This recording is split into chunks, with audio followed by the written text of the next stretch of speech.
প্রিয় দর্শক, আপনারা দেখতে শুরু করেছেন নিউজ 7 বাংলা। আপনাদের সঙ্গে রয়েছি আমি মোহাম্মদ জাকারিয়া। এই মুহূর্তে সবচেয়ে বড় খবর, এক মুহূর্তেই বদলে গেল সবকিছু। আকাশে ওড়ার স্বপ্ন নিয়ে উড়েছিল এক বিশাল যাত্রীবাহী বিমান, এয়ার ইন্ডিয়ার লন্ডনগামী AI-171 ফ্লাইট। কিন্তু টেক অফের ঠিক 1 মিনিট পরেই তা পরিণত হলো ভয়াবহ এক দুঃস্বপ্নে। বিমান ভেঙে পড়ে আহমেদাবাদের আকাশের চারদিকে ধোঁয়া, আগুন আর কান্নার শব্দ।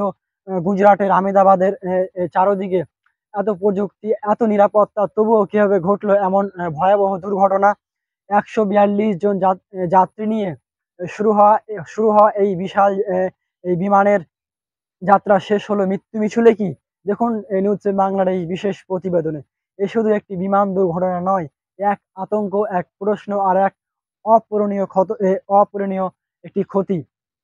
আজ 22শে জু আজ একু আজ 12ই জুন 2025-এ গুজরাটের আহমেদাবাদ শহরে একটি ভয়াবহ বিমান দুর্ঘটনা ঘটে, যেখানে এয়ার ইন্ডিয়ার AI-171 ফ্লাইট, যা লন্ডনের উদ্দেশ্যে রওনা হচ্ছিল গ্যাটউইক বিমানবন্দরে উদ্দেশ্যে যাচ্ছিল, সেটি টেক অফ করার 1 মিনিটের মধ্যেই তা ভেঙে পড়ে। এই ফ্লাইটে প্রায় যেটা জানা যাচ্ছে 140 জন বা 142 জন যাত্রী ছিল। বিমান সূত্রে এটা জানা গিয়েছে। এই দুর্ঘটনার প্রায় 200 জনেরও বেশি প্রাণহানির আশঙ্কা করা হচ্ছে। তবে এখনো সঠিক কি রয়েছে তথ্য, সেটা জানা যায়নি। দুর্ঘটনার পরপর বিমানটিকে আগুন ধরে যায়, ফলে গোটা এলাকা জুড়ে আতঙ্ক ছড়িয়ে পড়ে। উদ্ধার কর্মীরা দ্রুত ঘটনাস্থলে পৌঁছে উদ্ধার কাজ শুরু করেছেন। আহতদের স্থানীয় দ্রুত তাদের হাসপাতালে নিয়ে যাওয়ার ব্যবস্থা করা হচ্ছে এবং আগুন যাতে নিয়ন্ত্রণে আনা যায় সে ব্যবস্থাও করা হচ্ছে।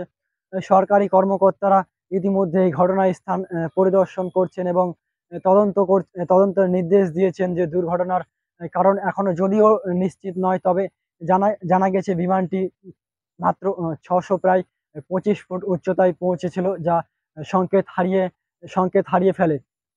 প্রিয় দর্শক, এই ছিল এই আহমেদাবাদের গুজরাটের আহমেদাবাদের এই বিমান দুর্ঘটনাটি, যে ঘটনার পরে গোটা দেশ জুড়ে একটা কি বলে স্তব্ধ হয়ে গেছে। এই খবর শুনে নিহতদের পরিবারের প্রতি শোক জানানো হয়েছে এবং যথাযথ ক্ষতিপূরণের আশ্বাস দেওয়া হয়েছে। আহ, তবে এই ঘটনা কিভাবে ঘটেছে, এর পিছনে কিভাবে এই ঘটনা ঘটলো তা নিয়েও কিন্তু তদন্ত শুরু হয়েছে। আপনাদেরকে আমরা চেষ্টা করলাম এই নিউজ 7 বাংলার এই ছোট কয়েক মিনিটের এই প্রতিবেদনে যে ঠিক আসলে কি ঘটেছে সেটা নিয়ে। এখন যেকোনো নিউজ চ্যানেল, টিভি চ্যানেল খুললেই কিন্তু এই হাড়হিম করা যে ঘটনা, এই দুর্ঘটনাটির খবর দেওয়া হচ্ছে। আপনাদেরকে সঠিক তথ্য এবং সহজ ভাষায়, আপনাদের ভাষায় আপনাদের এই ছোট তথ্যটি পৌঁছে দেওয়ার চেষ্টাই করলাম এই নিউজ 7 বাংলার এই বিশেষ প্রতিবেদনে। আপনারা এই নিউজ 7 বাংলার এই ভিডিওটি এতক্ষণ দেখছিলেন, সঙ্গে ছিলাম আমি মোহাম্মদ জাকারিয়া। দেখতে থাকুন। সবাইকে অসংখ্য ধন্যবাদ শেষ অবধি দেখার জন্য।